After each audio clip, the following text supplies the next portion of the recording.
Hello, I'm Chelsea, And I'm David. and we are going to be doing a quick patty cake movie review for you. We got a lot to cover, so we're going to do this really quickly.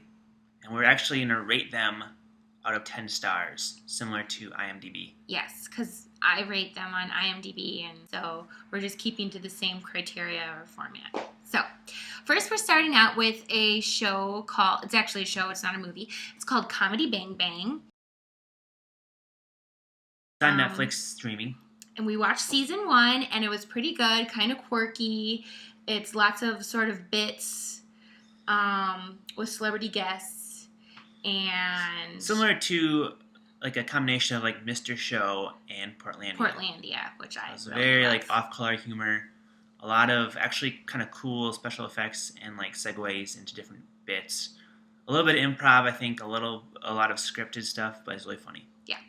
A lot of big name comedians. Yeah, my favorite episode was one with Michael Cera. I wish they would have showcased him actually a little more. But it's definitely a very different kind of offbeat whatever show. So I recommend it. I rated it a 6. I would say 9 out of 10. It was Next, okay. Bachelorette. Next. Bachelorette 4. 4. I also gave it a 4. It's starring Pretty bad.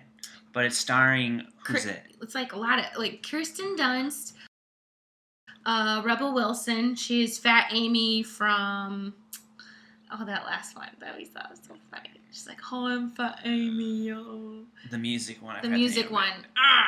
Anyway, she's also in Bridesmaids. She's pretty funny. She's Kristen Wiig's roommate. She's kind of like up and coming Australian comedian. Yeah.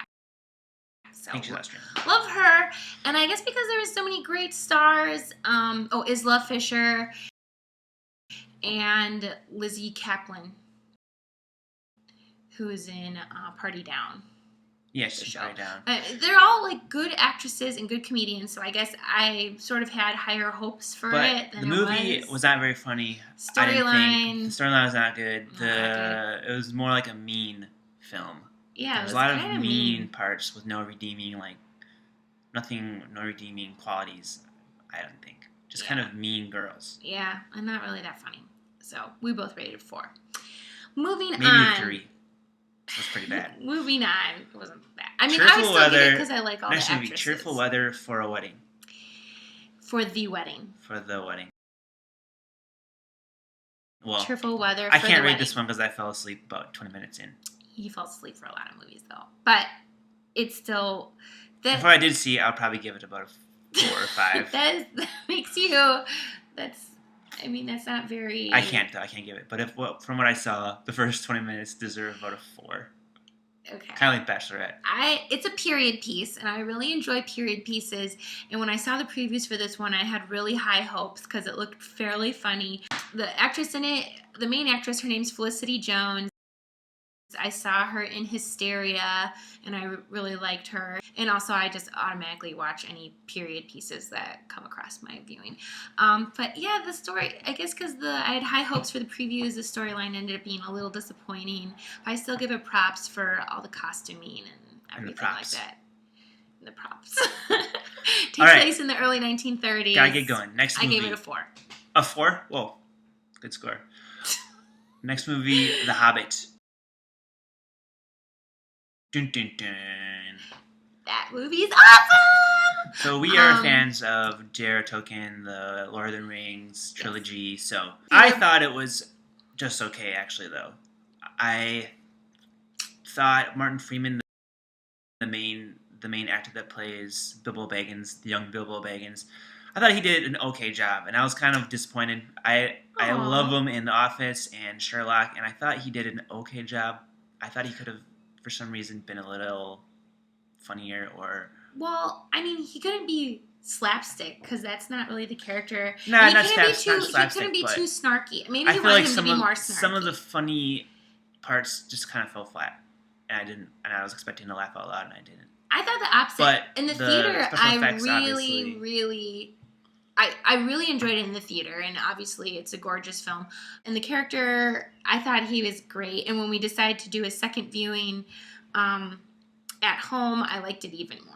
And I thought it was funny. I found myself laughing at parts at home Yeah, that I still didn't liked laugh it. at in the theater. I would give it a 7 or 8. Oh, I think 7? 7.5. I Oh, think that's come what on. I think. That is not what you thought when we saw it in Maybe the 8. theater.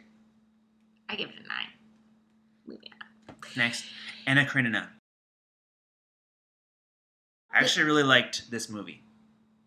I did. Wow, more This than the period Hobbit? piece, probably, I would say, star-wise, probably similar, like a 7 or an 8. Okay.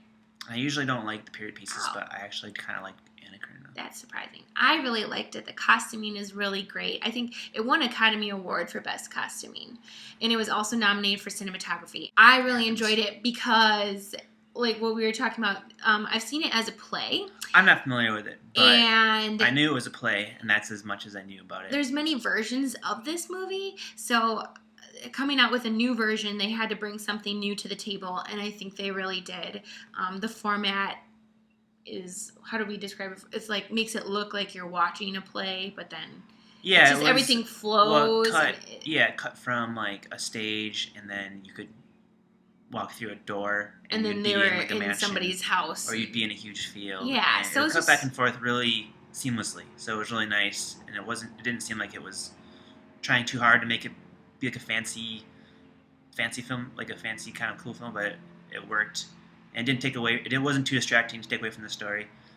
So I thought it was a really good film. So he rated it 7. I gave it a 6. And I like the actually. costumes and the props and everything too. Moving on, Bestiare. This is a documentary. It's a French documentary. It's another one that I fell asleep, so I'm not going to rate it because Yeah. I fell asleep about 20 minutes in. That's usually my mark. I watched most of it. I watched an hour and 30 minutes of it, and I don't know. It was just, there's no talking throughout the whole film. You're just looking at animals, looking back at you, like emus and furry ponies, and towards the end they brought some hyenas in there and Oxen. And it's a movie about animals observing humans, but there's no talking. It's kind of almost like you're viewing it. From what I saw, it was kind of like, it was kind of showing the vantage point of mostly domesticated animals. I guess I fell asleep. Well, so you fell asleep. apparently It's not, hyenas came into it. Hyenas did, zebras. There are other things that aren't domesticated. So, I don't know. It was just kind of, for me. I give it a 2. Whoa. Moving on. Well, okay. Next one is another documentary. It's called Planet of Snail. It's a Japanese film, and it follows around, I forget the guy's name. His nickname apparently is Snail. He's a deaf, blind, not mute. He was actually blind when he was 4. Anyways, it's a documentary, but it's aptly named I thought it was Planet of really Snail. Sweet. It was sweet, but it also was really slow. So because of that reason, I rated it a 3. Yeah, I think it was supposed to be sort of like that because... I know, because that's his pace of life. Yeah, but it's a very quiet life, as you can imagine. They communicate. Want to show how they communicate? Yeah. Tapping on each other's fingers, since if you imagine you're deaf and you're blind, you can't communicate really except with your touch. Yeah. It was kind of cool. That was interesting to see. And to I'll probably give this out. movie a 6 or a 7. I just didn't I hold kind my of liked it. attention. I liked it quite a bit, and that made me think afterwards. Okay, 0 Dark 30. For me, She didn't like it as much. I was maybe a little disappointed. I just felt like there was so much around the Oscar time, so much buzz about it and everything. So I was making sure I don't want to know anything about the movie. I was like ostrich sticking my head in the sand. I was ready to be like really wowed and surprised. And I did it to myself. I set myself up for failure. I think she was expecting more of action, sort of like thriller. And I think it was a kind of a long movie. Starring Jessica Chastain. Some pretty intense waterboarding scenes. Yeah, but I rated it a 7. Oh, I'll give it a 7 too. Maybe an 8. Probably an 8. 7. Moving on. Hitchcock. Yay! I really, really liked this movie. And oddly enough, I guess some critics were saying it wasn't that good or it fell short, but I really enjoyed it. It's like inside information about the life of Alfred Hitchcock when he was making his biggest hit, Psycho. And there's lots of actors. There's Anthony Hopkins, Helen Mirren, Jessica Biel is in it, Scarlett Johansson. Lots of really good actors and actresses. Yeah, I thought the story was great, and I love hearing about like the golden age of Hollywood and behind the scenes kinds of stories. And I really liked how Anthony Hopkins portrayed. Hitchcock. He did an excellent job. So I rated it. I rated it at 8 on IMDb. What did you put? 7 or 8. That's usually what I'm going. Be decisive. Choose. 7.5. You can't do 0.5s on IMDb. I might do a 7. Okay, I did an 8. John dies at the end. Kind of trippy. There was no really big names in it. Paul Giamatti is the only movie star in it. There's maybe some up-and-comers, actually, their names. So it's based on a Chase book. Williamson and Rob Mays. It's based on two starring characters. It's based on a book. It's kind of a trippy, sort of like sci-fi, horror film, comedy, everything mixed into one. I thought it was okay. I mean, you can tell it's based on a book because there's so many characters, there's so many different things going on. The first night he fell asleep, so we stopped the movie. And whenever we have to pause a movie and start it the next day, I feel for me it always goes down a point if you don't get a continuous viewing. I can't help it. It's not fair for the movie. Yeah. I'll give this movie about a 6. See, I give it a 6 too, but it could have been a 7. Okay. Next is Killing Them Softly, starring Brad Pitt. And this movie was a nice surprise for me. Yeah, it's a crime drama kind of ultra-violent film, kind of over-the-top violence. But I find for myself, which I like because I like violence. I find for myself that I can handle over-the-top violence.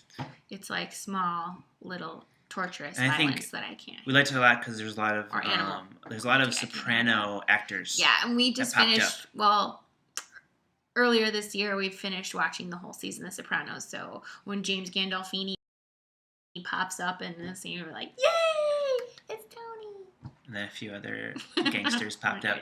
That's pretty cool. Yeah. Good gangster flick. I rated it a 6. I'll give it a 6 as well. Okay. Next is The Sessions, starring Helen Hunt and I'll give this one a 6. John Hawkes. It was good. A lot of Helen Hunt's boobs. And William H. Macy's in there. Yeah. It was basically the whole movie was just about Helen Hunt running around naked. So if you want to see her naked, get the film. Yeah, and William H. Macy's a funny friend priest, and John Hawkes does a fantastic job playing. I forgot the name of the actor or the character now. I rated it a 5. For me, it was a little slow moving, but there was a couple comic clips in there that were kind of funny. That was a good balance of drama and comedy. Wait, I rated 5. What did you give it? 6. Okay. Now, last but not least, Life of Pi. Yay! I'm sure everyone and their mother has already seen this film in the movie theater, which is a good choice because after we saw it, we kind of like, we regret not going to the IMAX. And we were going to go, and we had free tickets, and we didn't go because it was raining. But yeah, very beautiful movie. Yeah, would have loved to see it on the big screen. Beautiful story. Yeah, I love the tiger. Made her cry several times. I knew it was going to happen. I think that's why I was secretly putting it off because I was like not in the mood for crying. But I wrote down the main actor's name, Suraj Sharma, and he did a really great job. And then also the tiger did a good job too. Yeah, great special. So, anyways, I rated this movie a 9. I would probably give it a 8. I think an 8 would be fair. I'm glad they finally made it into a movie because I've had the book for so long and haven't read it since. Yeah, now we can finally read the book after we saw it. Year. And yeah, so it's still in the pile. I'll get to it one day, but good film, good flick. Okay, so that's it. We hope you enjoyed our trying to be quick critiques, and we'll see you next time. Bye-bye. See ya.